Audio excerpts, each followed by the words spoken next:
when you're around your mates at that age, you just do crazy stuff, and that was kind of crazy. I would never do that now. Like now, if a kid come and knocks on my door now, I was thinking, you got some balls, man. You know what I mean? Did you have like a special bond with Alan Pardew as a result of him really wanting you to join the club? I'll be truthful with you, no, because what he said didn't come to fruition. I was still six-choice striker, bro. What's going on, Coley? You got to get off the coach. And I'm like, yeah, but Gaffer, like, the lads, they're called Eggy Boff. He goes, what's Eggy Boff? He goes, what's Eggy Boff? I said, you don't know Eggy Boff? Oh, man, I'm sweating, bruv. It's hot out there as well, you know. No aircon, nothing.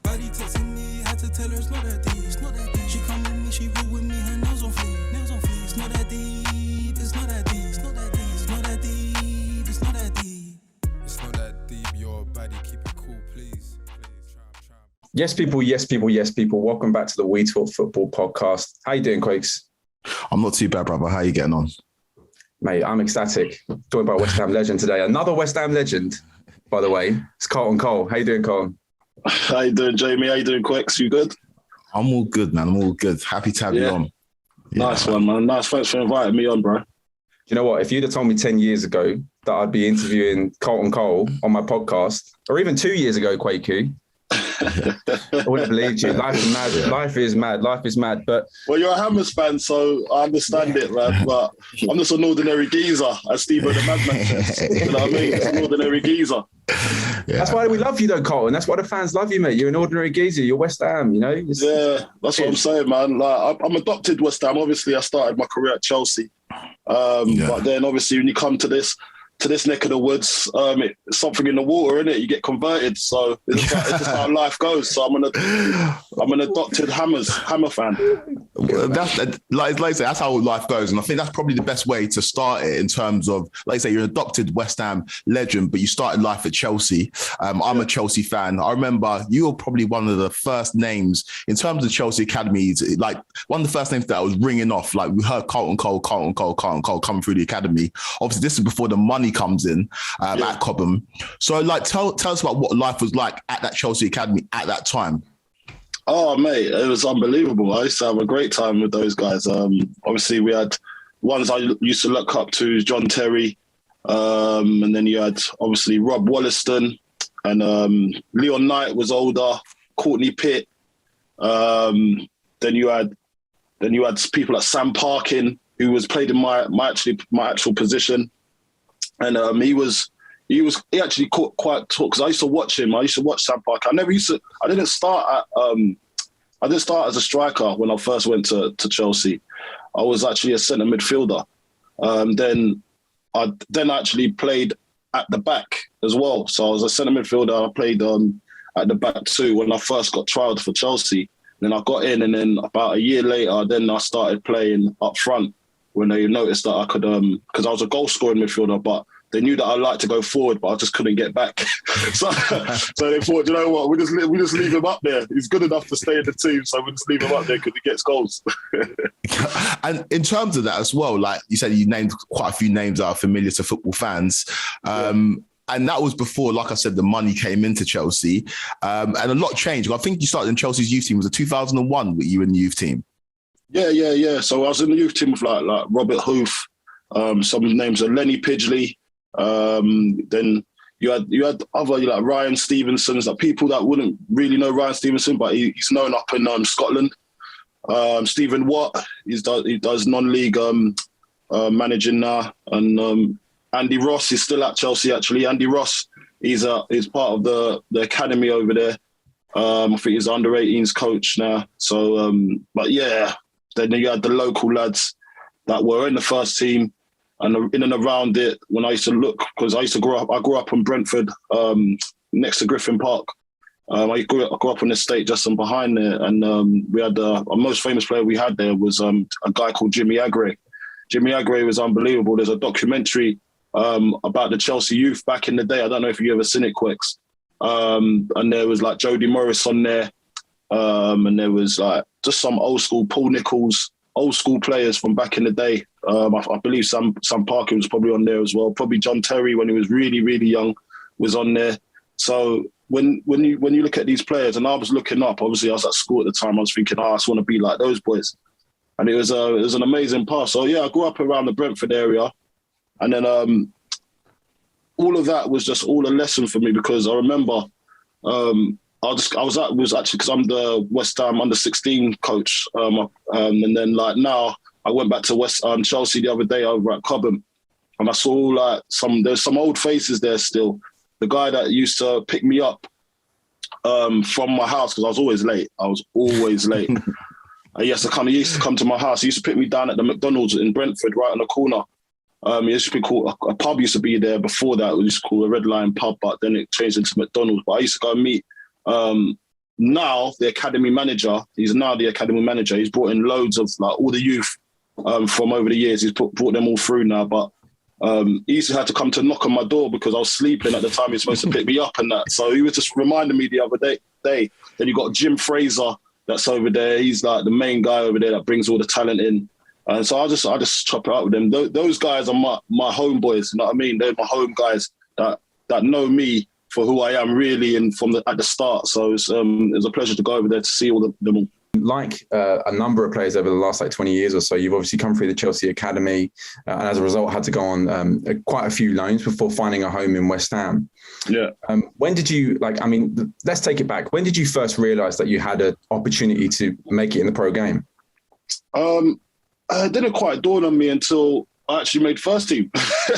Nah, to be honest, no. So when I was, because with being a footballer, yeah, I'm not gonna lie to you. Being a footballer, you got to be kind of dumb. Like, I'm not gonna lie to you. You got to be kind of like thick-skinned, a bit. Don't care what people think. A bit dumb to the noise. Do you know what I mean? You have to be like that. So I always had all this noise around me, but as you're saying, Quex, you heard about me. I didn't think anybody heard about me. Do you know what I mean? I wasn't in that kind of frame of mind. I just love playing the game.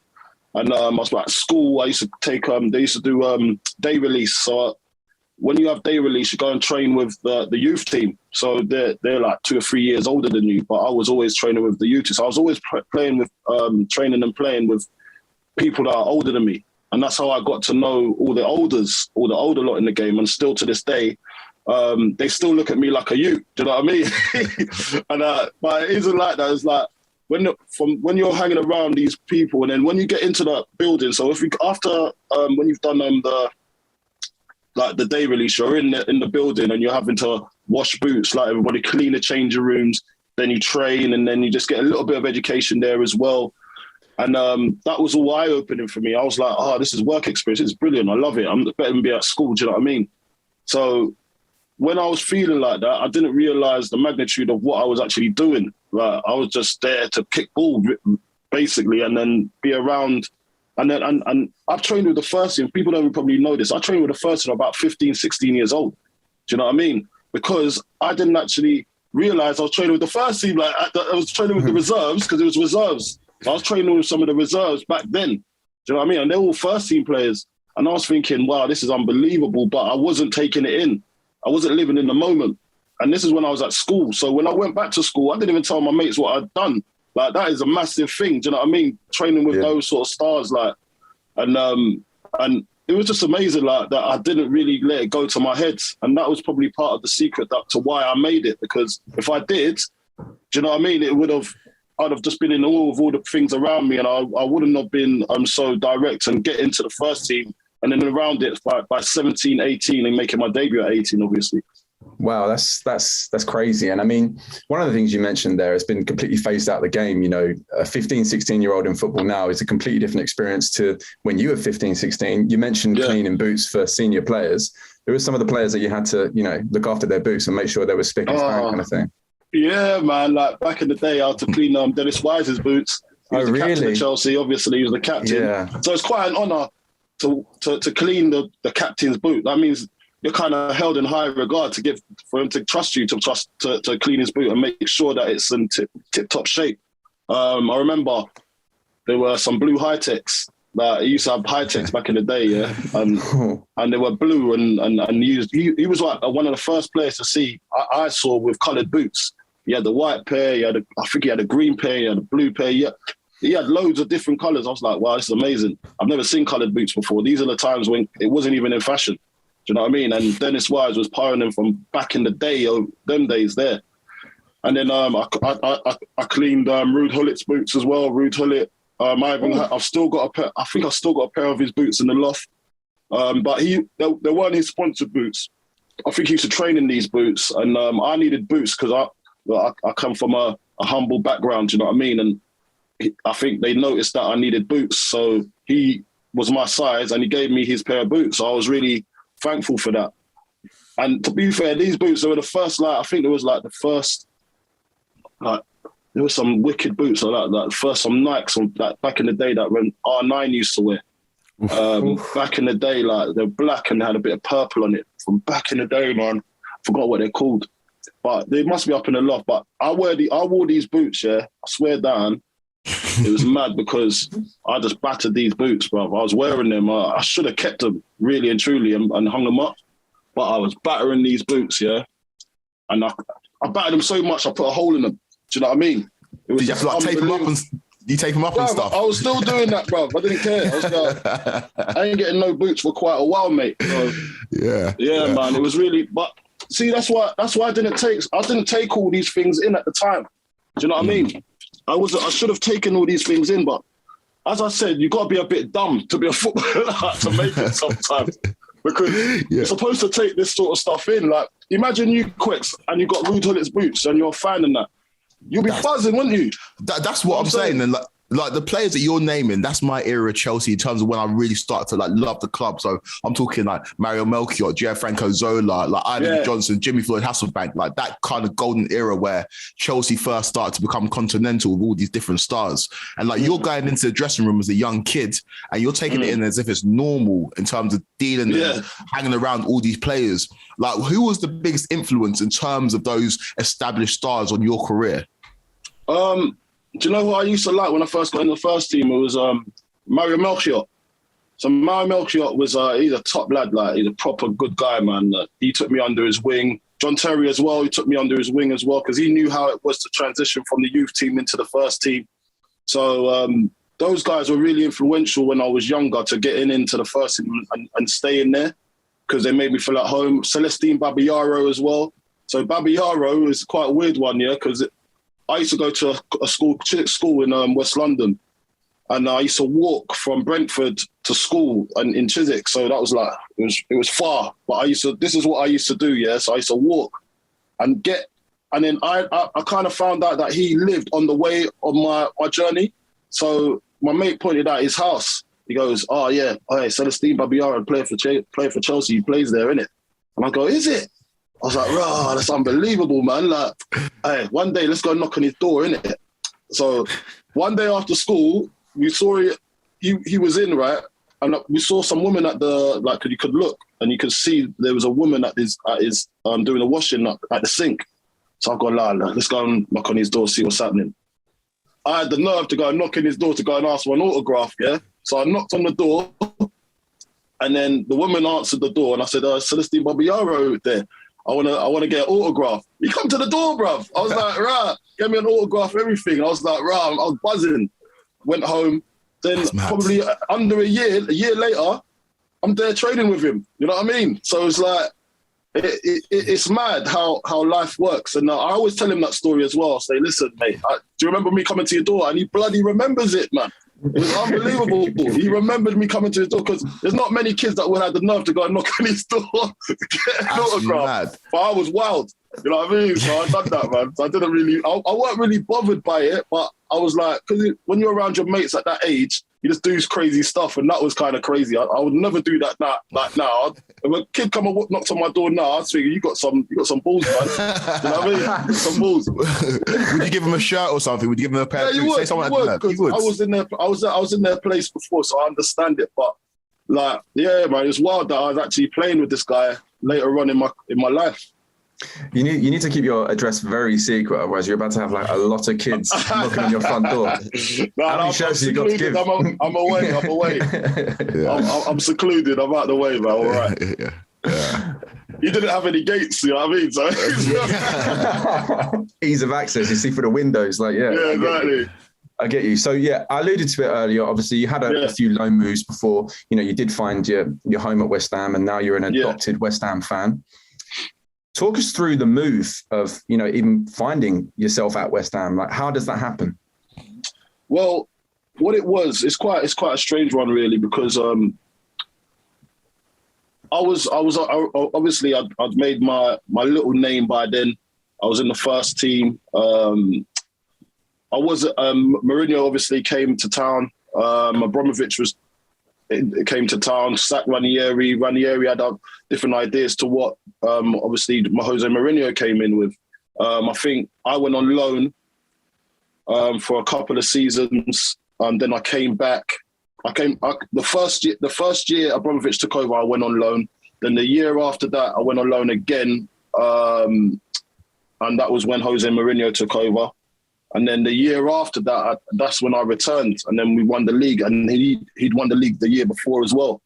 And the first year I went away, we'd come second and Ranieri got sacked. That was the order thing. But anyway, I came back, won the league with the team. And I didn't play as much as I wanted to. I think I've got like 9 games in the league. And then I got like something like 4 or 5 games in the cup games or whatever. And for a youth player coming through, it's not enough. Like, you need to be playing a lot more games than that. And especially when you've been on loan and you've seen a bit of first team football. Obviously, I went to Charlton on loan. Before Charlton, actually, I went to Wolves on loan for a month.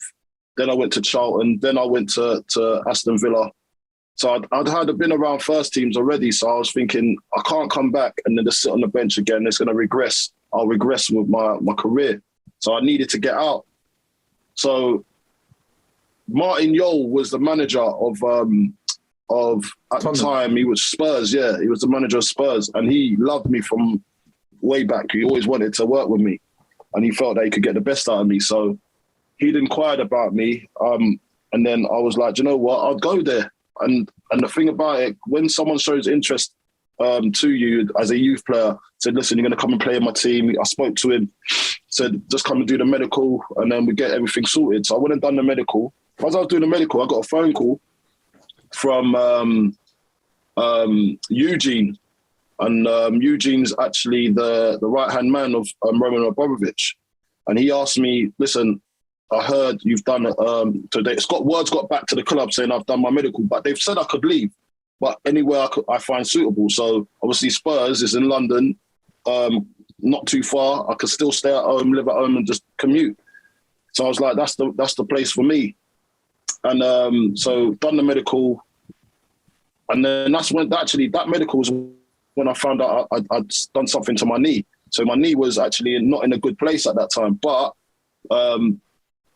Spurs wanted to get some money off of the deal. So they went back to Chelsea, say, listen, it's just the political stuff that you have to do. They've gone back to Chelsea. Then it's got back to Roman Abramovich saying, listen, you're going to sell Carlton, but they want a deal on it because he's got a bad knee. So word got back to him. And then he was like, nah, I'm not doing this. Is this Daniel Levy at this point? Is this Daniel Levy at this point? Yeah. Daniel Levy doing Daniel Levy things. Yeah, that makes sense. Makes sense. Yeah. So I've gone back to, so Eugene's phoned me and my dad at the time, and said to us, we got to go back to the bridge because the chairman, the owner has called a meeting. So I'm like, what? Nah, this is crazy. So we've gone back to Stamford Bridge, met him in the health centre, the gym over there. And we just having a coffee, chilling out. And then he was like, so why do you want to leave so badly? I was like, I don't really want to leave like that badly, but I want to get first team action. Obviously Eugene and him were talking and then there was an interpreter there. So it was kind of weird, the translations. And so anyway, it's all come down and he's gone, listen, I want you to go to Russia, to my other team over there. And I've gone, where? He goes, Russia. I think his team's over there, CSK Moscow or Spartak, one of the two. And I've gone, listen, I'm 21. Yeah, I can't be going to Russia at this time of my career. I still got aspirations. And those times, if you was to go abroad, yeah, as a youth player or as I was in England under 21 international at the time, you don't get a look in a national team anymore. Like that's not how it works. Like now, when I look at the kids now, they're going abroad, they're going Germany, they're going Italy, they're going anywhere, and they're getting game time. Now, you can do that. Back then, if you weren't playing in England, you got no chance of getting in the first team, international team. And obviously, I was building my career to get to that. So I've gone, there's no way, I can't go there. And then he goes, well, you got to understand, I don't do business with Spurs. I just don't do it. This was back then. So I was like, wow, I ain't got no choice. So I said, you know what? I'm going to go away. So I was going on holiday the next day anyway. I'm going to go away. And then with me and my uncle, we went to Sierra Leone. And then whilst we were over there, because we was finishing off building a house, my uncle got a phone call from my agent at the time. Said, listen, will Carlton be interested in West Ham? Because Alan Pardew, he's heard he's come available and he wants to meet you. And I was like, wow, okay, cool. So I said, but also we've got Sam Allardyce down at Bolton that wants to meet you too. So I was like, okay, I've got a couple of options back in England. So let me get back. So anyway, I got on the next plane back home. And who meets me at the airport? Alan Pardew. Yeah, so didn't even give Sam Allardyce any room to manoeuvre, bro. He was at the airport, bro. And then they picked me up. They took me to the what do you call it? The hotel just around the corner. I think it was the Hilton up in I've forgotten what the Stansted. And the hotel just there. And then the chairman was in there, Pards was in there, everyone was in there that needed to be in there. And then the agent was in there, showed me the deal, said, you're going to get this amount, this, that, and the other, rises, whatever, whatnot. I was like, you know what? I just want to play. I don't care about the money. I just want to play football. I want to be like the main man. I said, who have you got? Who have you got at the club right now? Because I'm looking at your roster and there's like a lot of strikers there. So at the time, you had Dean Ashton, you had Marlon Harewood, you had Teddy Sheringham, you had Bobby Zamora.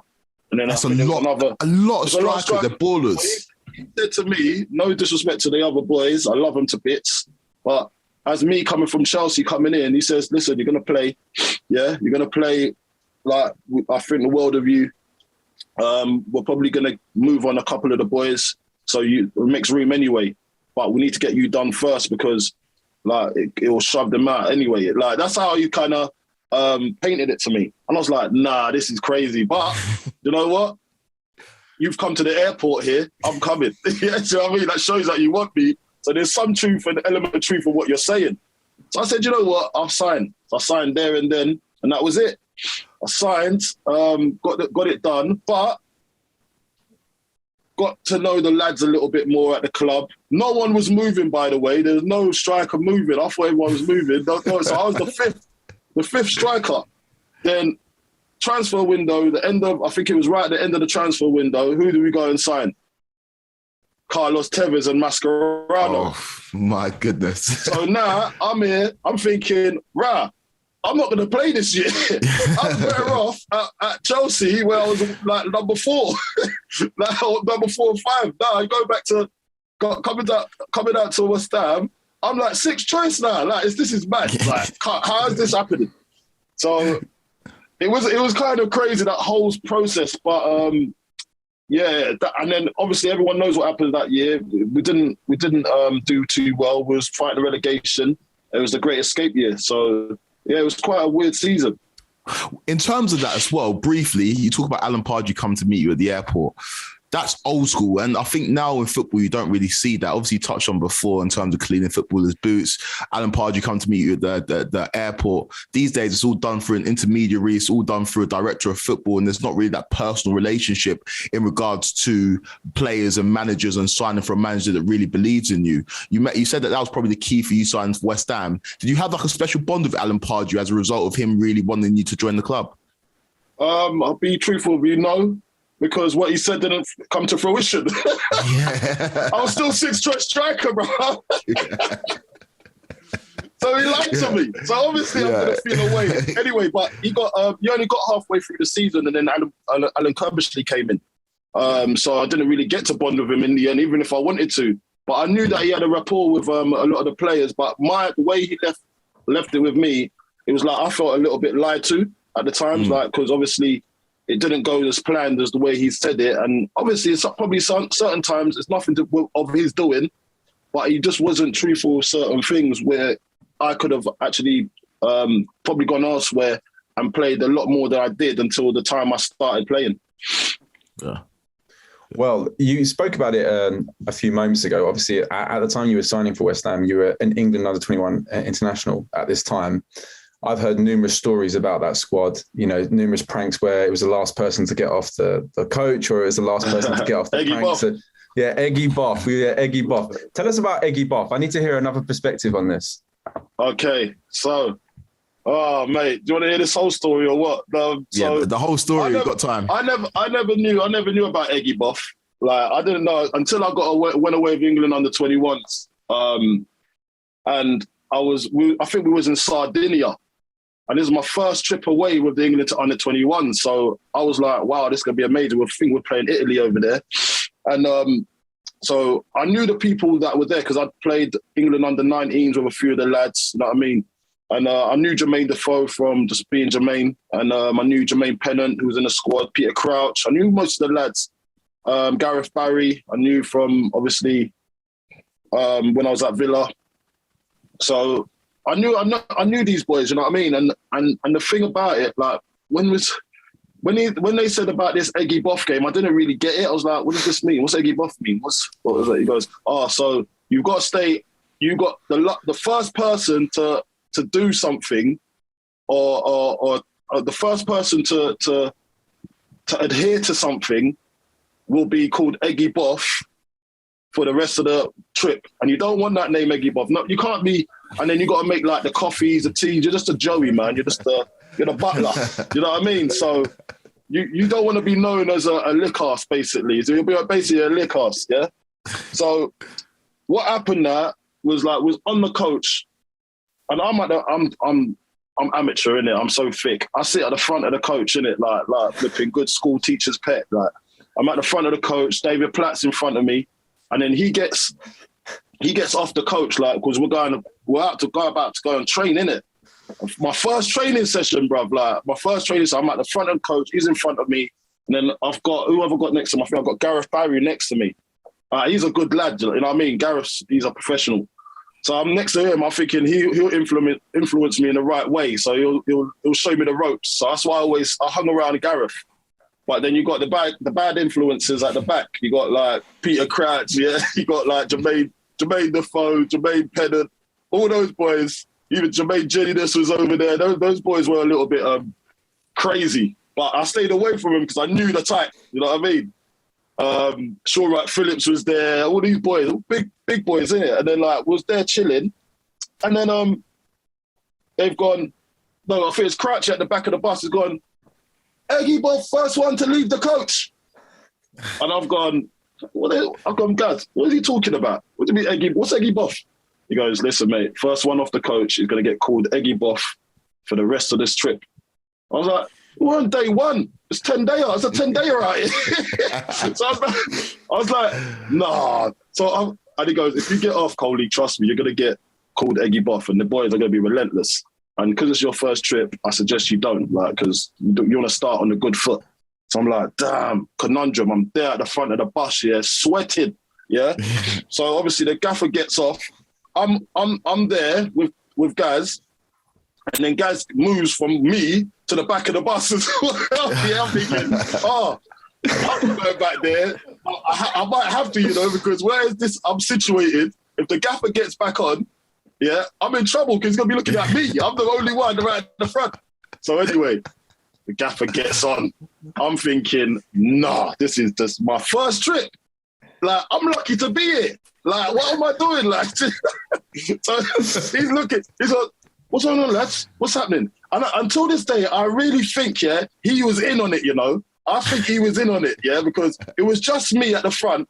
And then Gaz is alluded to the back now, and he's like, what's going on, Coley? You got to get off the coach. And I'm like, yeah, but I was like, yeah, but Gaffer, like, the lads, they're called Eggy Boff. He goes, what's Eggy Boff? He goes, what's Eggy Boff? I said, you don't know Eggy Boff? Oh, man, I'm sweating, bruv. It's hot out there as well, no aircon, nothing. Yeah? I'm thinking, nah, this is mad. Anyway, I've said, you know what? I ain't taking this hit. Like, I'm just staying here. I stood strong, bruv. He's looking at me in my eyes. He's like, come off, Coley. I'm like, no, I'm staying here. Yeah? Anyway, Gaz gets off. He gets off first, innit? Because he's captain as well. He can do what he wants. So he gets off first, and I've gone, phew. I've got off straight away. I'm like, I couldn't do it, Gaffer. And he was laughing, yeah? He was laughing. So he knew what this game was. He already knew. And he was testing me to see what I would do, innit? If I'm a little stitcher of grass. I stood strong with the team, bruv. I stood strong. And then another one, same trip. Like, I'm up in my room chilling. Because me and Defoe was rooming together. And then I think we was talking to some girls or whatever now. And then like we're talking to some girls on the phone on the blower because we'd just gone out before we gone onto the trip. So and to be fair, this girl was actually still my missus till this day. Do you know what I mean? So I can say this. Yeah.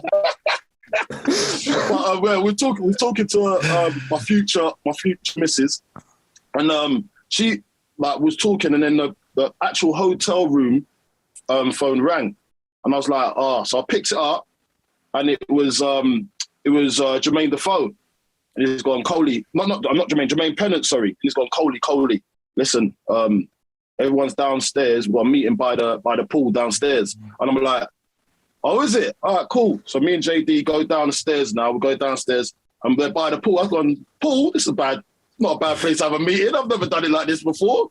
Let's get an umbrella out. Mate, I was looking for the umbrella. There was no umbrella in sight. It was, we was in the middle of the day. It was scorching, yeah? But there's only a little part where the hotel was covering the like near the pool, and you could actually put a sunbed there and you could chill. So most of the sunbeds was on that side. All the players was over there. But my sunbed, where they left my seat, was in the sun, yeah? So I couldn't even get in there. So anyway, they've gone, listen, Eggy Boff, first one to leave the pool.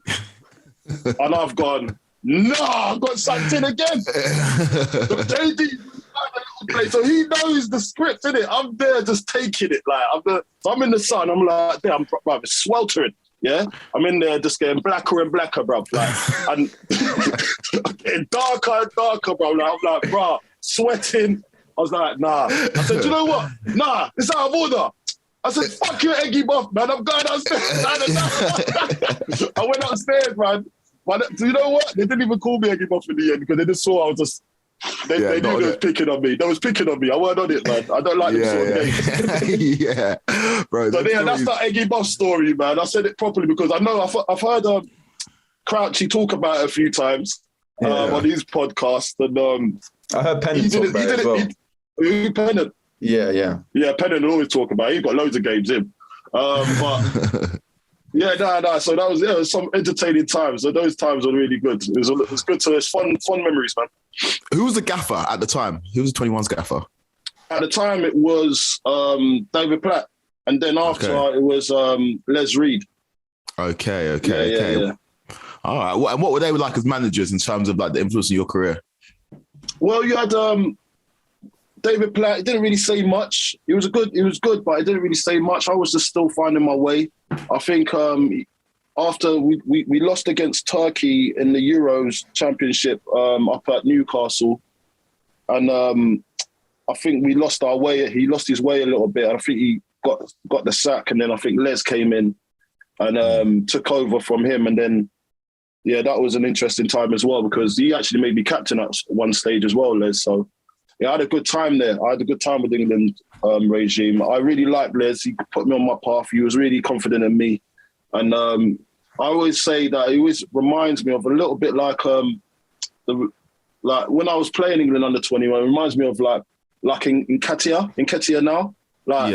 He's not really done it in the first team yet, but he's a big 21 England under 21 player. He gets goals and you can see the potential in him. And he's just bubbling under the surface until he's just someone just needs to take a punt on him. And until he probably leaves Arsenal, that's when he probably will start. Permanently leaves Arsenal. That's when he'll probably start to grow in the Premier League or wherever he plays.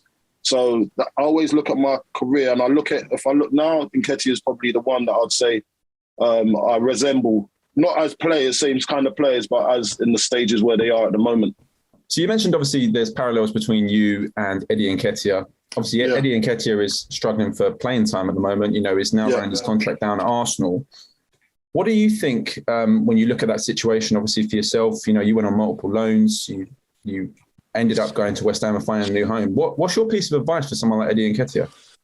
Do you know, with me, like, for me, because I'm a homeboy, innit? And I was going on these loans. I didn't use them the way I was supposed to use them.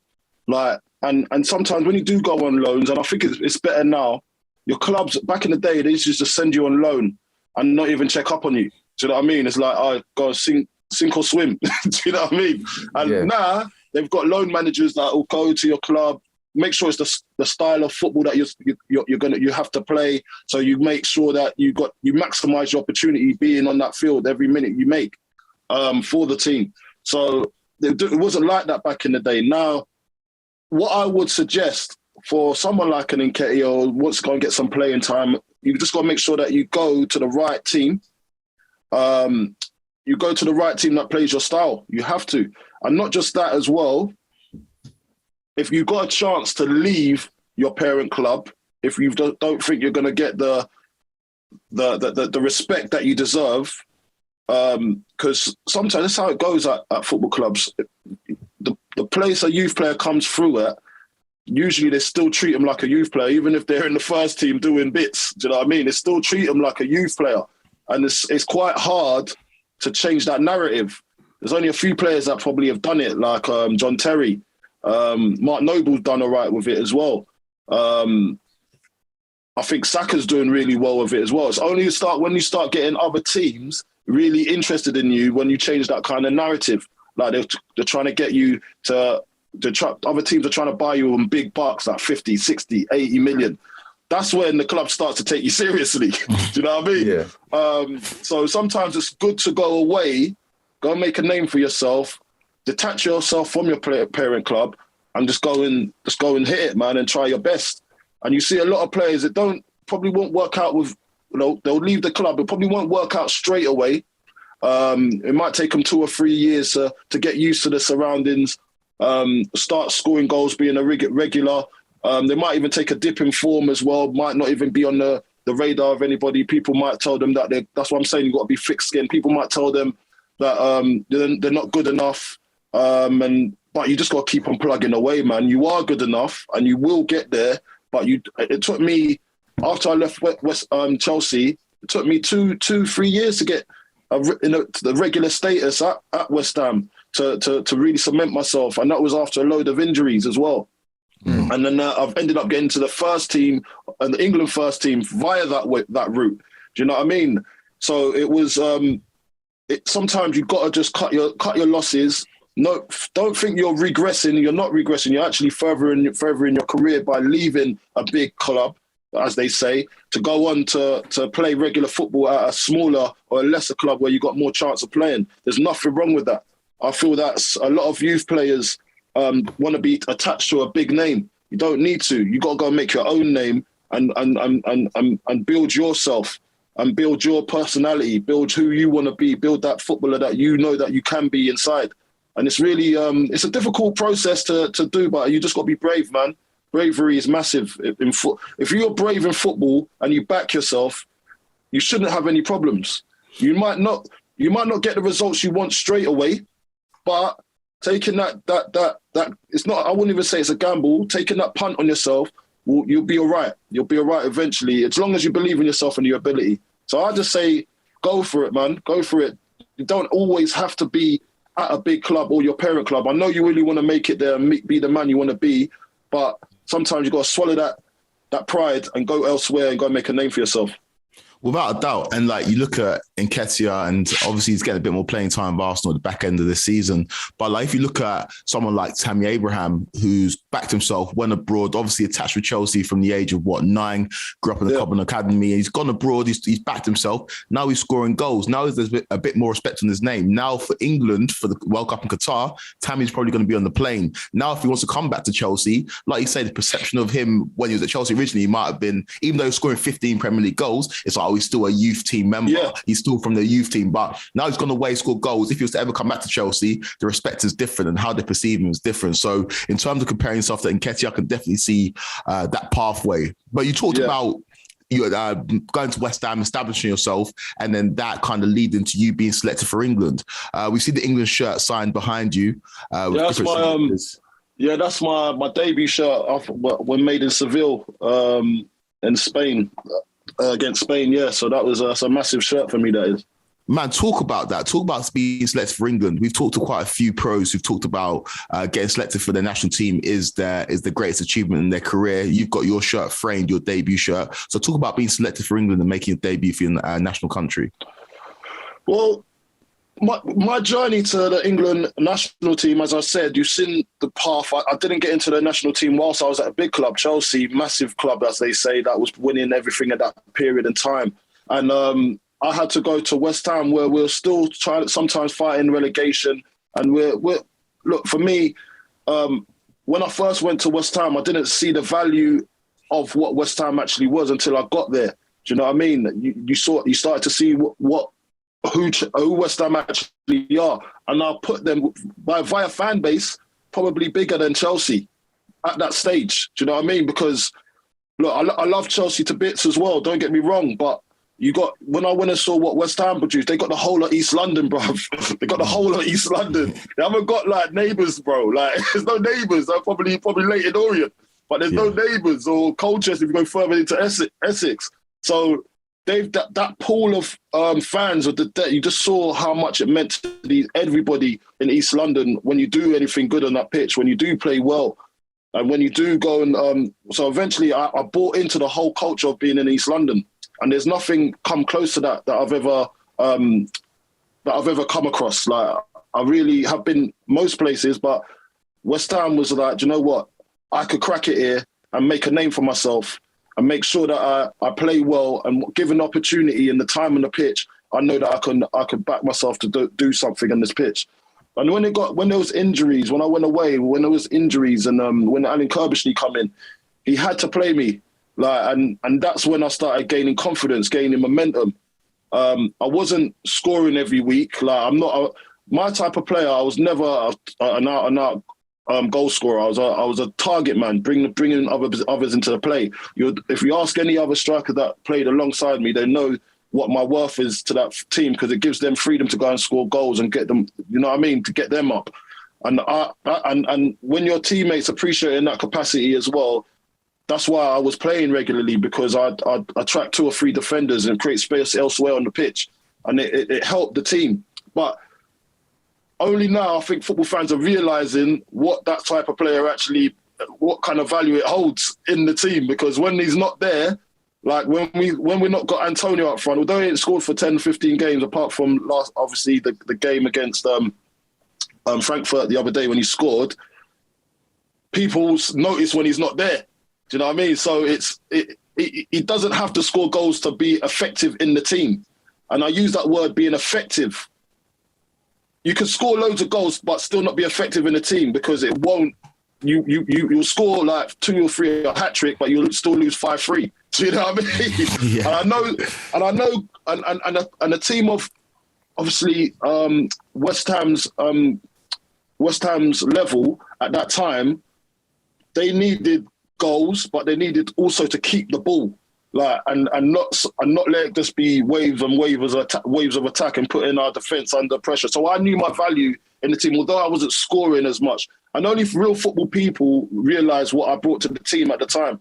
But I used to get a hard run. Like fans used to batter me, saying, "Oh, you can't score, can't hit a barn door." All of those narratives was always thrown at me, but I appreciated it, because it actually did make me go be a little bit more selfish to try and change that narrative and score goals, hold up the ball and do that as well, which is where I got to doing that at a regular basis, and I started to find some rhythm, and that's how I got into the England team. That's how I was getting touted around. I got like Liverpool coming and knocking at the door. I had even Arsenal coming knocking at the door, because there was not many players that could do what I could do on a football pitch at that point in my career. And that's where I must say that it did take a little time, 2 or 3 years to get to that point, but it was worth it at the end of the day. I went and they always say you've got to go through the bad things in life to get to the sunshine. You know what I mean? To get to the promised land, you have to go through bad times, or else you don't appreciate the good times when you're actually in the good times. You don't even know what was this good. I didn't know this was good until you hit bad times. You think, actually, that wasn't too bad back then. You know, I'm not gonna lie. You know what I'm saying? You have to go through it. So then I had been through that route. I've done that. So I really appreciated when I got to that. When I put on that England shirt, I was like, you know what? Wow, boy. It was a long journey, but you're actually playing with the likes of David Beckham. You're playing with the likes of John Terry, Rio Ferdinand, all these men that you've always said, I want to get there one day, and you've done it in your own way. Do you know what I mean? You didn't go through the manufactured way. You went through on merit, and that's why I'm proud of that shirt. 100%. And obviously, West Ham fans know the value that you brought to the team for numerous years. When you did play for England, did you find yourself playing like a similar role, or did you feel that you had to try and play a few gears higher to try and impress people like you were talking about? No. So I got used sparingly for England. I think with Capello, it was a weird one because I got to a point I was in like most of the squads and he wouldn't even play me. Do you know what I mean? I would just be there training. Do you know what I mean? I'd be going to squads, going away with England. I'm not even getting on the pitch. I'm not even getting on the bench. Do you know what I mean? It was just it was a weird one but I felt so privileged to be there because that's how I know so many people in the game, because you get to a point when you start making friends and people are your mates, and I enjoyed going away with England because I was just having a laugh.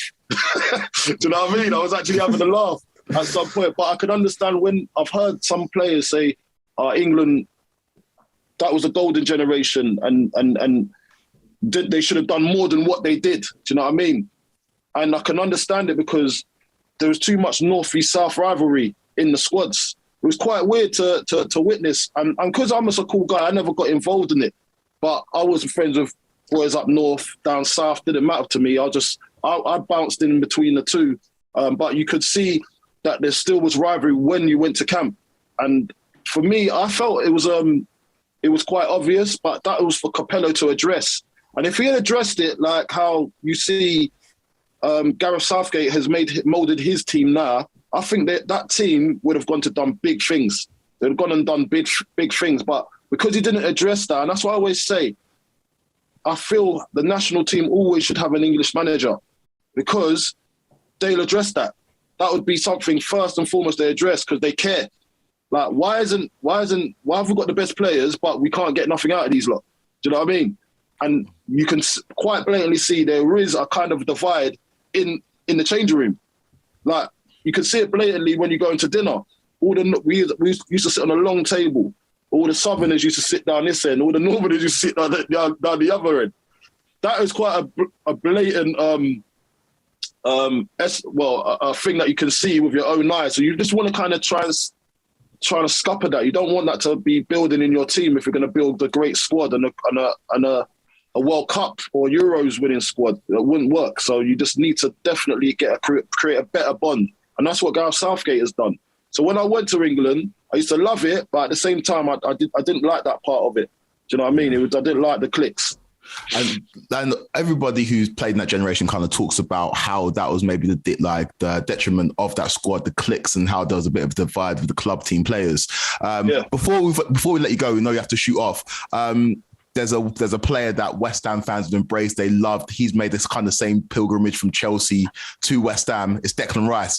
He's the man on everybody's lips right now. Seen him put in clinical performances week in, week out for West Ham.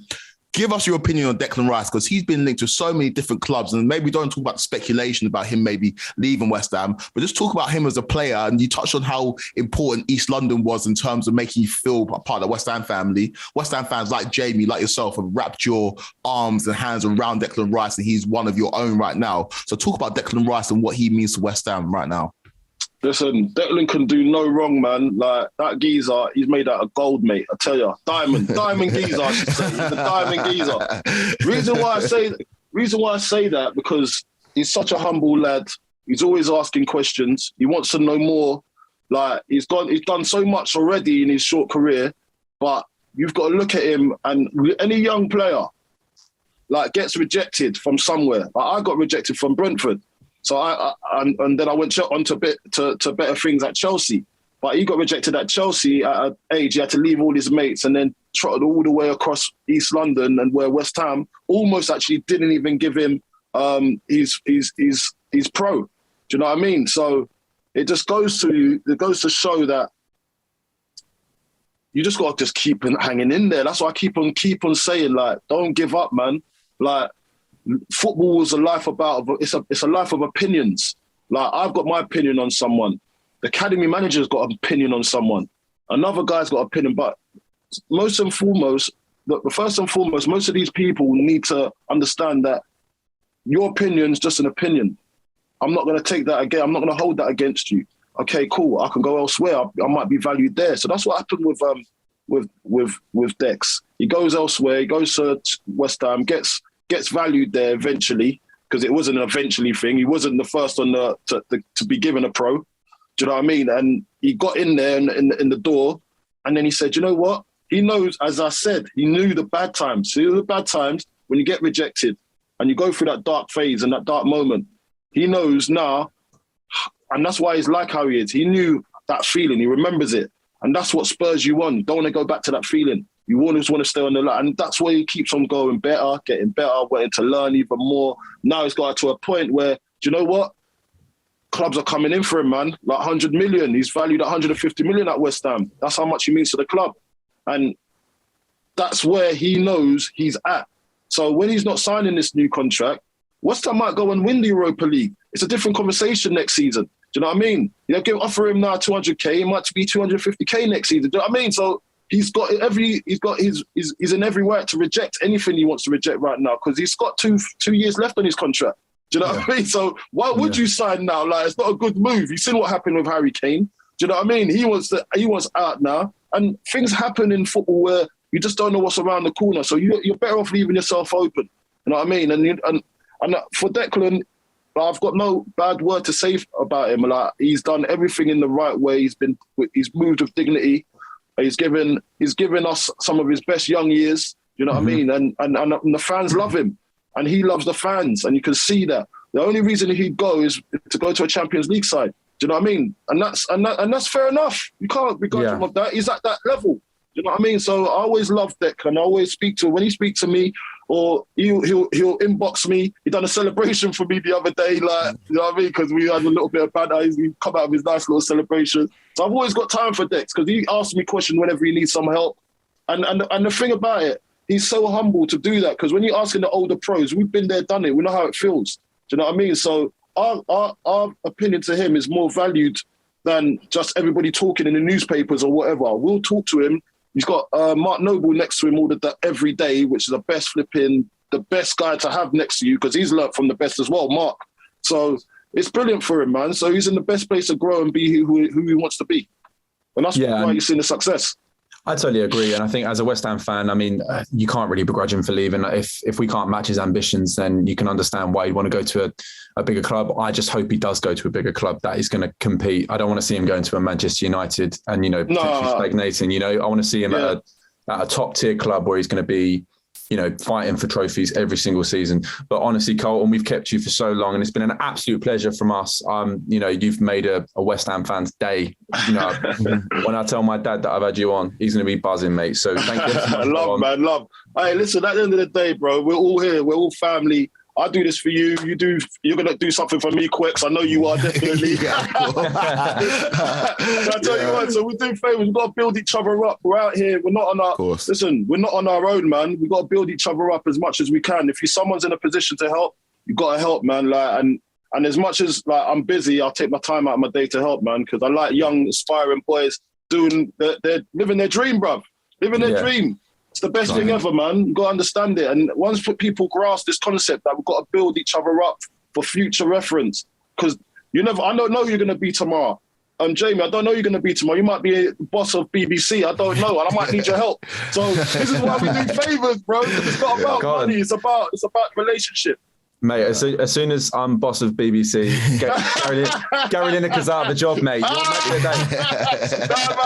The ratings will go lower if I was there, mate. I'd advise you not to do that. You Nobes, who else was the job? All the West Ham contingency. Yeah, come on. That's what we do. I love that, bro. In the meantime, though, Quakes, where can they find us? So you can find us on Twitter at WTF Podcast 90, on Instagram at We Talk Football Podcast. We're on Spotify, we're on Apple Podcasts. Make sure you like this video and subscribe to our channel, and we'll be back with more videos and podcasts very, very soon. Cheers, guys. Catch you next week.